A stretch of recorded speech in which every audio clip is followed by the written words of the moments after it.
Do you remember that episode of Big Bang Theory where Sheldon is a couple of days late for getting his hair cut, and then he's making such a fuss about it, and he keeps blowing at his hair like, I feel like a teen heartthrob. And well, I don't feel like a teen heartthrob, but I have been aware this last week. I've been waiting for today. Today is the day of the haircut. I won't show you that afterwards. Well, you will see it anyway. But I won't make a production of it today because I'm not going to change anything. It's going to be the same as it is now. And I'm there. So talk to you later.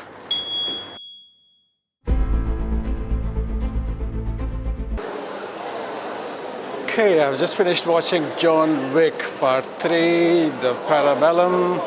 Not the Parabellum, just Parabellum. Let me find a good place to sit down and then we'll talk. It's planning to sit outside somewhere, have some coffee or some food, and then talk to you about the movie, but it looks like it's not a good weather for sitting outside. See that? Raining. So I'll have to sit inside somewhere and then find a place to talk to you.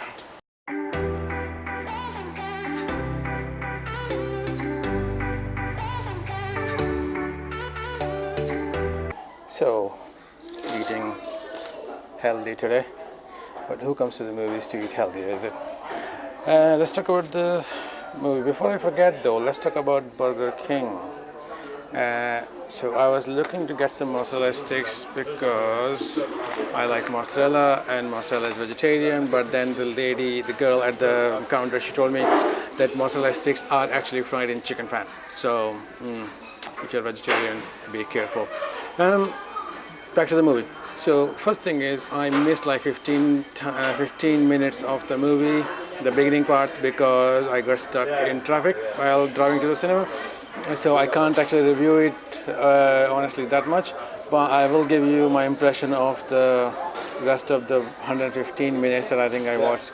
The movie is good. John Wick is known mostly for its non-stop action and like brutal murders and bloodshed.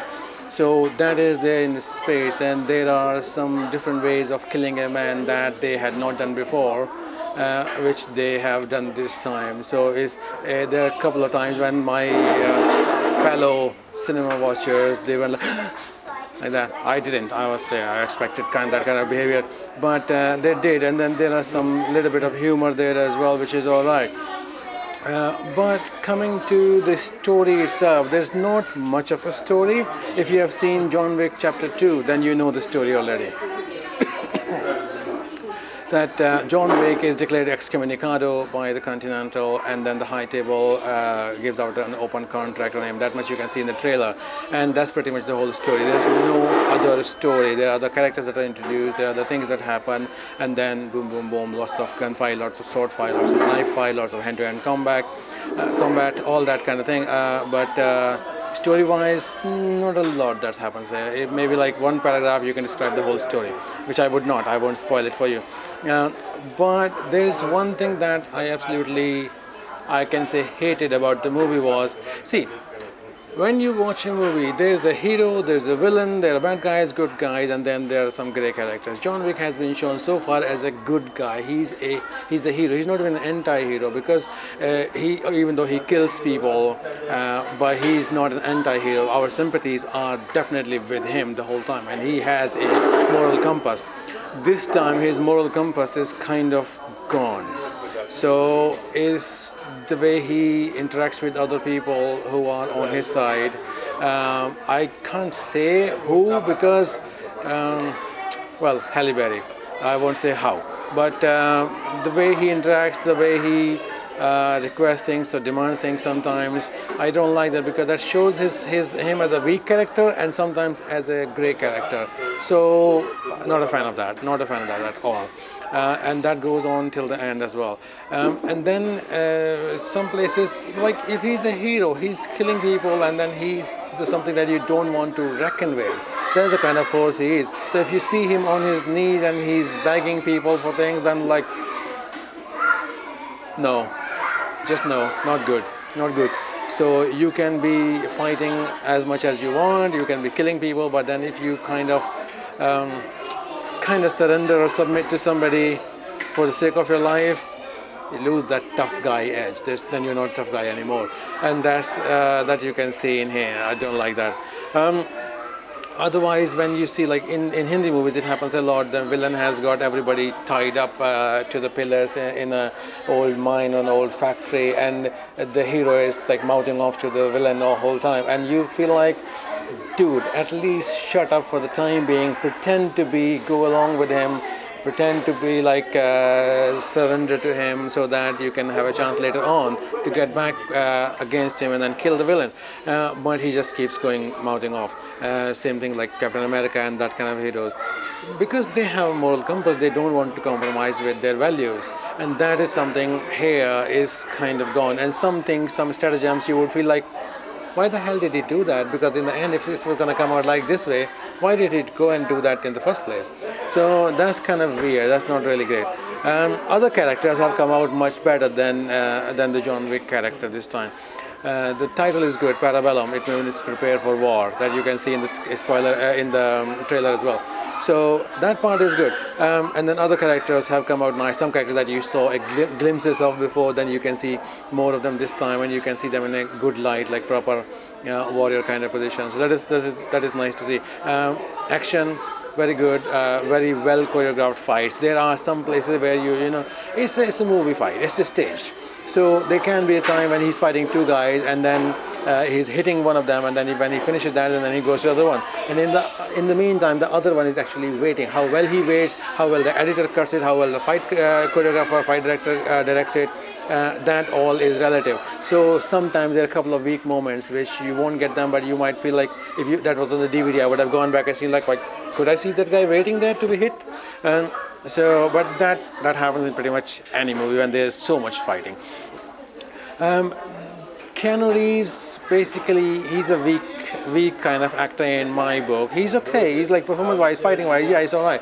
But when he does the dialogue delivery, like guns, lots of guns, it feels like somebody is choking him and put a gun to his head, like say these lines. He speaks like that. Not really happy with that. Action hero dialogue delivery, you could see like. Who's that? Matt Damon does very well in Jason Bourne, and then Transporter. That is fantastic. Oh my God. Jason Statham. He's fantastic. His fighting style is very good as well. In this one, fighting wise, some action, some moves you see many times, so it gets kind of boring that way.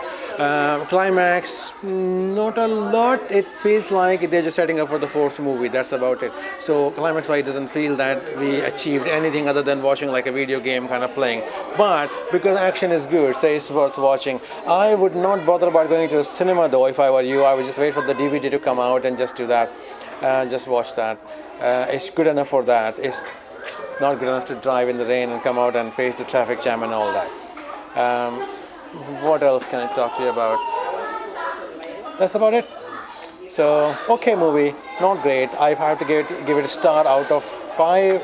I would give it 3 stars. 1 star I would take away for lack of story, and 1 star I would take away for that screenplay where things happen and they have no point later on, and where the hero compromises with the bad guys and things like that. That didn't make me feel good. So I would give it 3 stars out of 5. If you want to watch it, wait until the DVD comes out. That's my verdict about the movie, and now I'm gonna get into my burger and then go home in the rain.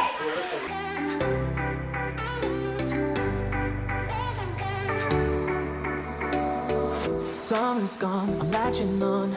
Don't even know your name, but you're still in my head. Underneath rays of gold, your body oh so close. No, I can't forget, no. When I saw you on the dance floor, oh, I saw you who's on me. Okay, so I'm going to talk a little bit more about this movie, but this part is completely filled with spoilers, so don't watch it unless you have seen the movie or you don't plan to see the movie, then you can watch this. So, just giving you a time to click off if you're going to watch the movie, because I'm going to be discussing the movie in complete detail, and that means spoilers. I won't discuss very long though. Okay, here we go. You had your chance, now the spoilers. So this movie annoyed me so much that I am adding this extra bit here because I wanted to get it off my chest, and this is my best place to get things off my chest. And why did it annoy me? Because of the character. The character is not really good anymore. The character is very annoying now because thinking about John Wick. John Wick was the boogeyman. John Wick was the people that other people is scared somebody with, like, he's the boogeyman, he will come, Baba Yaga, whatever that was. And in this movie, you see him as a weak person because he's begging for his life. He's trying to make amends with the people who opened a contract on him because he feels that he will die, and he wants to keep living on at the cost of what? His dignity. He's pledging his fealty again to the high table, and he cuts off his finger and gives his ring to the elder of the high table just to do that, and then he gets a task to go and kill Winston. So what the hell is that all about? Like, if he doesn't want to die, then keep fighting or die. But he surrenders. That's stupid. So that's stupid and weak. Another thing that I really hated about this is that he goes to Halle Berry and he uses his marker against her. So he's still using that system which he used to work under, but he's not in the system anymore. So he's still using his personal things to kind of benefit him. So that's bad because he's doing the same thing that the guy, what was that guy? Santori Di Antonio, something like that, the Italian guy that he killed in the hotel in Continental. He had done the same thing to John Wick. He had brought out a marker, and John Wick is like, don't do this, please. And then Halle Berry is saying the same thing to him, like, don't do this. And he's doing it. He's taking advantage of that. He goes to that Russian lady as well, who's the chairman of the ballet board or something, and he gets her in trouble, he gets Halle Berry in trouble, and he's getting everybody in trouble just for the sake of his life, for his advantage. So not a good person that way. And then he appears weak as well in everything other than the fight. The fighting is good, but the character wise, not really good. Instead of that, if you look at Winston, if you look at I'll have to put his name in there because I don't remember his name. But that character who is sending all the pigeons, and he controls the underground in New York City. So he and Winston, who is the manager of the Continental, they stick by their guns. The high table comes and says, like, you have to leave your throne, you have to leave your hotel. And then Winston says, like, no, screw you, I'm staying. Make me. And then the same thing with the other guy as well. He says the same thing, like, I'm not leaving the throne. This is me. I am the... Oh, forgot the word. But yeah, so they both stick to their guns and they fight for it, whereas this guy doesn't fight for it. He fights with people, but he doesn't fight with the high table. So you feel like they're just setting everything up for the fourth movie where he will actually fight the high table. That should have been in this movie. Another thing that really annoyed me is the logic of the thing. So he goes to Halle Berry's boss, talks to him, and then comes back out and then goes to the desert and try to find the elder of the high table. So this is all signs of surrender in one way, but also after all of this, then he wants to go back to the same life in order to save his life. He's going back to the same life that he had left because of his wife, and then his answer is that I want to live in order to remember her. Screw you, dude, that's just bullshit. But he says, like, and then after all of that is done, he doesn't kill Winston. So all of that all crap is just useless. So he starts somewhere, goes all the way around and ends in the same place. So he fights the people, he fights the warrior, the soldiers of the high table. So why doesn't he do that before? Why didn't he have the spine before? So that way it absolutely drove me mad. So last night I was thinking about it and it's just so annoying. I will still watch the fourth movie to see whether that is any good. But third one, really annoyed with it. Really annoyed with it. That's it. That's my rant. My rant is over. Thank you very much for watching if you stuck by this long. And I'll see you tomorrow. Bye.